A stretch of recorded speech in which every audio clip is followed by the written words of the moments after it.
আসসালামু আলাইকুম এভরিওয়ান, কেমন আছে সবাই? আশা করছি আল্লাহর রহমতে ভালো আছো। আমি আল্লাহর রহমতে ভালো আছি। এই যে আমি এখন আসছি এনায়েতপুর বেড়িবাঁধ।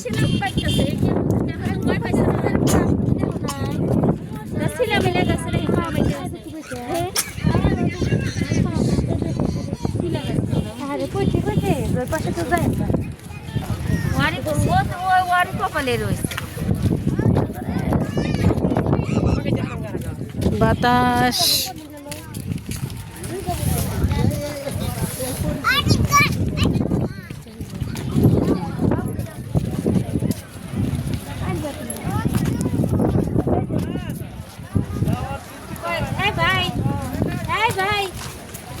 হেল্প করতে পারবেন বাবু না পড়ে গেছে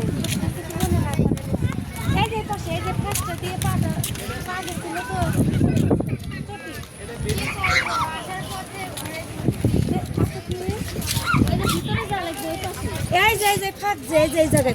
যদি ইচ্ছা হয় ঘুরতে আসো, এখানে দেখা হবে।